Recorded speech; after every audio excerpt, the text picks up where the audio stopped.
انہوں نے کیا فوج کے خلاف تبرہ نہیں کیا، اور ان کی جو صاحبزادی ہیں جو کوئی موقع ضائع نہیں جانے دیتی فوج کے خلاف تضحیک آمیز لہجے میں بات کرتے ہوئے. اور یہ کل پرسوں بھی انہوں نے یہ کل بات کی ہے ادھر دھوبی گھاٹ میں، شیخ رشید نے جو بات کی ہے کہ یہ دھوبی گھاٹ کے اوپر اگر فوج کو ذلیل کریں گے، اتنے مسلح پاک ادارے کو ذلیل کریں گے، تو یہ سمجھ لیں کہ ان کی بھی جو ذلت ہے، رسوائی ہے، وہ بھی رائٹنگ آن دی وال ہے. تو مریم نواز، پاکستان پیپلز پارٹی، یہ تو سارے لوگ لائن میں کھڑے تھے، انہوں نے مزہ چکھ بھی لیا. آپ رہ چکے تھے، آپ کو چاہیے تھا دانشمندی کا مظاہرہ کرتے، اس طرح کی کوئی وہ ایڈونچر نہ کرتے، لیکن ایڈونچر آپ کر چکے. ایک پراسراریت موجود ہے، یہ جو معنی خیز خاموشی ہے یہ کسی بہت بڑے طوفان کا اندیا دے رہی ہے. اور میں ایک آپ کو اور بات واضح کر دوں، یہ جو مہنگائی کا طوفان آیا ہوا ہے پورے ملک کے اندر ایک اوپینین قائم ہو چکی ہے کہ عمران خان آل فرنٹس پہ فیل ہو چکا.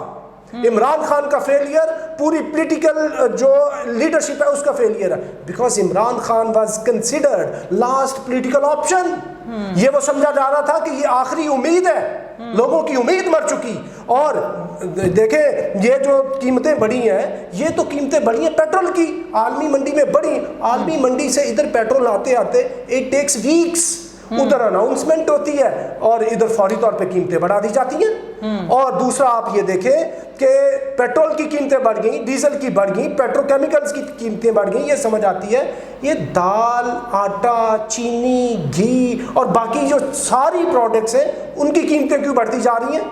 اور اپوزیشن بات کرتی ہے، اور مسٹر خان کے یہ جو ہواری ہیں، یہ شہباز گل قسم کے لوگ، یہ کہتے ہیں جی یہ نارو مانگ رہے ہیں. اور بھائی ٹاک سم سینس.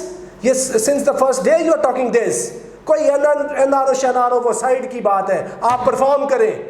خان صاحب اور یہ جو آپ کی ٹیم ہے، آپ بہت کلیئر ہو جائیں کہ لوگوں کو کم پیارا ہے، چم پیارا نہیں ہے.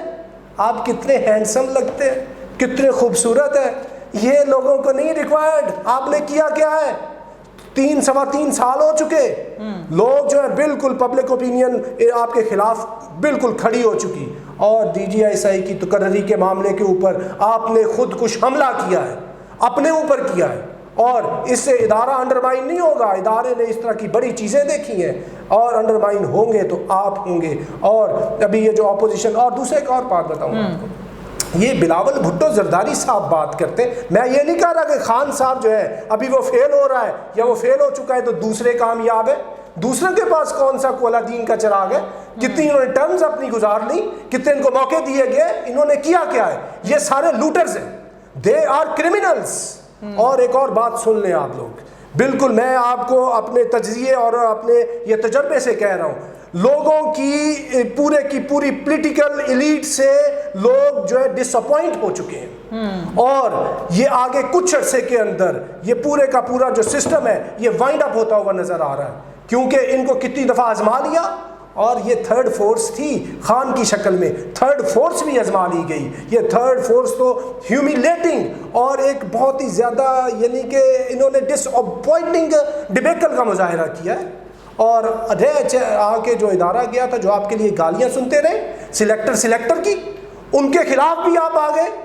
خدا کا خوف کریں، خدا کا خوف کریں. نہ آپ سے یہ کام ہو رہا ہے، یہ مثال اسی طرح ہے، ناچ نہ جانے آنگن ٹیڑھا، یعنی کام آپ کو نہیں آ رہا، اور آپ اپوزیشن بھی خراب ہے، فوج بھی خراب ہے، بیوروکریسی بھی خراب ہے، سارے لوگ خراب ہیں، تو صحیح آ جا کے کون رہ گیا؟ عمران خان. بھائی نہیں، آپ ٹھیک نہیں ہے، پوری قوم آپ کے خلاف ہو چکی ہے اس ٹائم. پبلک اوپینین دیکھیں، گلی محلے میں جا کے دیکھیں کیا بات. ہم اس سے یہ ہرگز نہیں کہہ رہے، ہرگز نہیں یہ بات کر رہے کہ بلاول بھٹو ٹھیک ہے، یا یہ مریم ٹھیک ہے، یا شہباز شریف ٹھیک ہے، نواز شریف ٹھیک ہے. وہ جس طرح کے تھے اسی طرح کے ہیں، لیکن آپ جو تھے آپ نے کیا اپنا وہ آپ ایسے ڈس ایلیوژنمنٹ آپ سے لوگوں کو ہو چکی. سر جیسا کہ آپ جانتے ہیں ابھی افغانستان میں بھارت کو، برطانیہ کو، امریکہ کو بری طرح سے جو ہے وہ فیلئر ہوئی ہے، وہاں پر ہار ہوئی ہے. ایسے معاملے میں پاکستان کے اندر سے اس طرح کی چیزیں اٹھنا اور ساتھ ہماری اپوزیشن جو ہے وہ ماشاءاللہ سے جنرل فیض کے حوالے سے جس طرح سے کل مریم نواز نے نعرے لگائے اور تھو تھو ہو رہی ہے ہندوستان میں کہ مریم نے یہ کہہ دیا وہ کہہ دیا، اپنے فوج کے خلاف ہو دیا، یہ سینیریو جا کس طرف کو رہا ہے؟ کس طرح سے سمیٹی جائیں گی یہ چیزیں؟ مریم نواز اور اس کے والد گرامی قدر یہ پہلے بھی فوجی جرنیلوں کے آپ نے جلسے جلوسوں میں نام لے کے ان کے خلاف اس طرح کی گفتگو نازیبا گفتگو کرتے رہے ہیں، اور انہوں نے کل بھی یہ گفتگو فرمائی ہے. تو کیا مریم نواز اس سے کوئی فوج کے کندھے لگوا لیں گی؟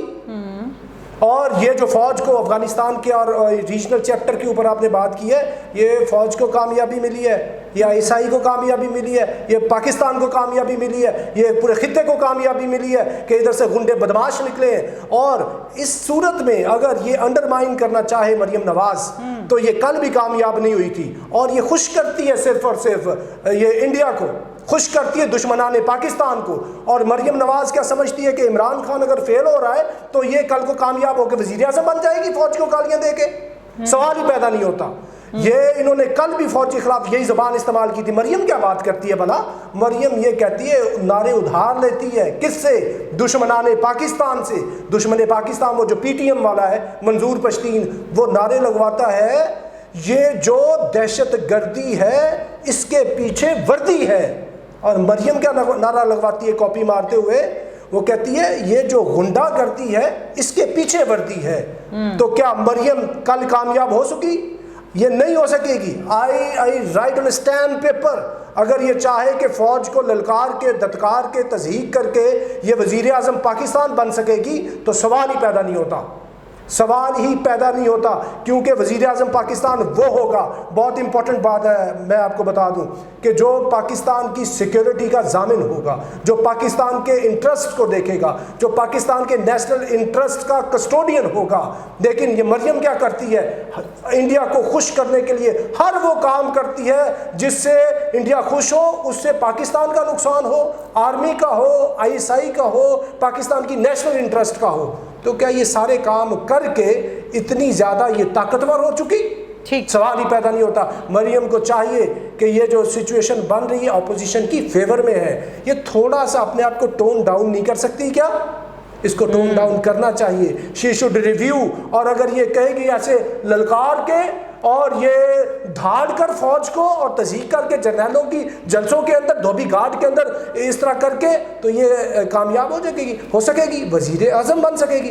سوال ہی پیدا نہیں ہوتا. اچھا سر، اب ذرا پرائم منسٹر کی طرف آ جاتے ہیں. ایکچولی پرائم منسٹر آپ کے خیال سے کرنا کیا چاہتے ہیں؟ کیونکہ دیکھیں آرمی چیف نے 3 نام دے دیے، 3 نام آفر کر دیے DG ISI کے لیے، کیونکہ وہ جانتے ہیں کہ وہ کون لوگ ہیں جو اس کرائٹیریے پر پورا اترتے ہیں. کیونکہ ایک آپریشن آفیسر جو ہے وہی بہتر طور پہ جانتا ہے کہ جنگ کس طرح سے لڑی جانی چاہیے. تو ہر چیز کے اندر جو انوالو ہو رہے ہیں پرائم منسٹر، تو یہ چیزیں پھر اب کس طرح سے چلیں گی؟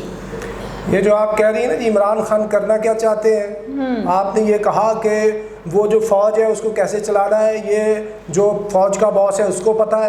تو عمران خان دراصل ہر جگہ پہ اپنی جو ہے نا ٹانگ اڑا رہے ہیں، اور یہ کہتے ہیں a jack of all trades is master of نن.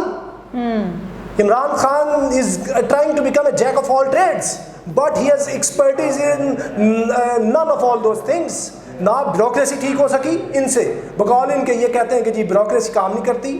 اور پھر جو جتنے پولیٹیشینز ہیں وہ بھی یہ جی مافیا اپنی پارٹی کے اندر مافیا ان سے.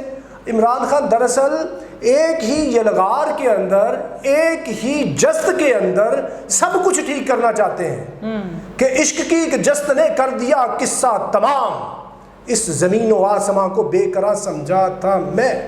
لیکن یہ لوگ تو عاشق لوگ کام کرتے ہیں. عمران خان صاحب جو ہے وہ کیا ہیں، وہ تو صرف ان کے دماغ پہ اقتدار چڑھا ہوا تھا. ایک جست میں کبھی بھی چیزیں نہیں ہوا کرتی، چیزیں ہمیشہ گریجولی ہوا کرتی ہیں، دھیرے دھیرے آہستہ آہستہ اور درجہ بدرجہ ہوا کرتی ہیں. اور یہ چاہ رہے ایک ہی وار کے اندر بیوروکریسی کو بھی یہ ان کے بھی پر کاٹ دیں، پولیٹیشنز کے بھی پر کاٹ دیں, فوج کے بھی پر کاٹ دیں, جو جتنے بزنس ٹائکونز ہیں ان کو بھی تنگ کر دیں, اور ایک ہی ٹائم یہ سارے کام کرنا چاہ رہے ہیں, لیکن ان سے ایک کام بھی نہیں ہوا. عمران خان کا مسئلہ یہ ہے, چاہیے یہ کہ پرائرٹیز سلیکٹ کی جائیں, پلاننگ کے تحت کام کیا جائے اور گریجولی آگے بڑھا جائے. خان صاحب نے کوئی کام نہ پلاننگ کے تحت کیا ہے نہ گریجولی آگے بڑھے ہیں, اس لیے ان سے کوئی ایک کام بھی, نہ مہنگائی کنٹرول ہو سکی, نہ لا اینڈ آرڈر بہتر ہوا, نہ ہی پنجاب ٹھیک ہوا. یہ سندھ کی بات کرتے, سندھ جو ہے in a very pitiable and pathetic condition ہے, لیکن آپ پنجاب کی کیا بات کریں گے, کوئی نہ یہ نہ لا اینڈ آرڈر ٹھیک ہوا, کوئی بھی کیا پرفارمنس ہے کیا؟ آپ نے انفراسٹرکچر بھی ڈیولپ نہیں کیا. کتنا موقع تھا چائنا کے ساتھ اچھی کوآرڈینیشن رکھتے تو انفراسٹرکچر کے ایسپیکٹ میں آپ کیا کچھ کر سکتے تھے. لیکن معاملہ یہ ہے کہ عمران خان صاحب نے سائملٹینیسلی بیک وقت ساری چیزوں کو ہاتھ ڈالنے اور درست کرنے کی کوشش کی ہے, لیکن ان کے پاس مہارت ایک چیز کو بھی درست کرنے کی نہیں تھی اور نہ ہے, اور لاؤ والی پن موجود ہے, اس کا یہ بار بار مظاہرہ کرتے رہتے ہیں. چلیں ٹھیک ہے جناب, اس کے ساتھ ہی اجازت دیجیے, اپنا خیال رکھیے گا, کل دوبارہ ملاقات ہوگی. اللہ حافظ.